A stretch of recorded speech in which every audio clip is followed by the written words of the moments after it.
Bonjour à tous et bienvenue dans cette nouvelle vidéo. Je vais vous parler d'une plante que je trouve vraiment très intéressante, qui est très facile à cultiver dans les jardins, qui se développe vraiment très facilement dans nos régions, et aussi qui a des propriétés, je dirais sanitaires, très bonnes. Donc c'est l'aloe vera. Je trouve que cette plante elle est vraiment jolie, elle est vraiment intéressante, elle casse un petit peu de l'ordinaire, elle change un petit peu de l'ordinaire. Donc c'est une plante qui va être avec des feuilles assez épaisses, qui va se développer vraiment d'une manière particulière, un peu comme en étoile, voilà, qui vient se développer partout. L'avantage de cette plante, c'est qu'elle se développe avec très peu d'arrosage, parce qu'elle stocke beaucoup d'eau dans ses feuilles, d'où la particularité d'avoir les feuilles épaisses.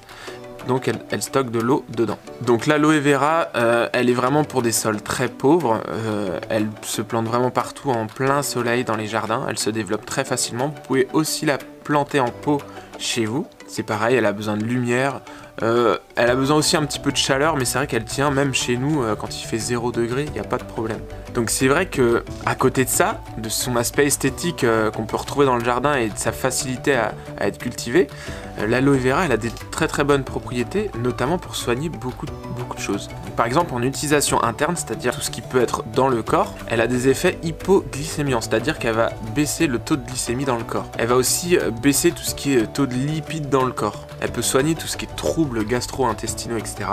Elle a un effet aussi antioxydant, c'est-à-dire qu'elle agit contre les cellules de vieillissement et elle est efficace aussi contre la fatigue chronique. Après en utilisation externe, moi je l'utilise beaucoup plus en utilisation externe, ça soulage les affections de la peau. Par exemple quand vous avez de l'acné, de l'eczéma, des irritations, moi c'est vrai qu'en surf je m'en sers beaucoup quand je suis irrité sur le cou ou sur les genoux au niveau du short, etc. Là j'en mets et ça marche vraiment très bien, ça soigne très bien.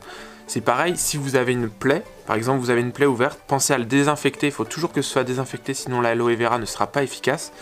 Mais une fois que votre plaie est désinfectée, vous pouvez passer l'aloe vera sur votre cicatrice, là sur votre plaie, ça va permettre de cicatriser beaucoup plus vite et beaucoup plus proprement. Donc ce qu'on va utiliser principalement sur l'aloe vera, c'est ce qu'on a à l'intérieur des feuilles, pas ce qu'il y a sur l'extérieur. C'est vraiment l'espèce de gel qu'on peut retrouver à l'intérieur.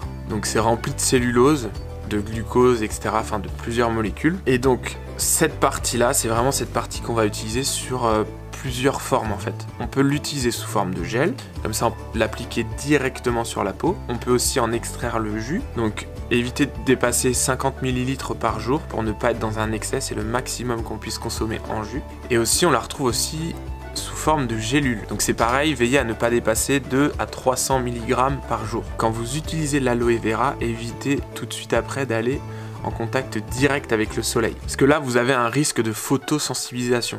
C'est-à-dire que la couche que vous allez placer sur votre peau, en fait, ça va créer cette petite pellicule qui peut justement augmenter la sensibilisation du soleil et là vous pouvez attraper plus de coups de soleil et tout ce qui s'ensuit sur les maladies qu'on peut trouver autour de ça.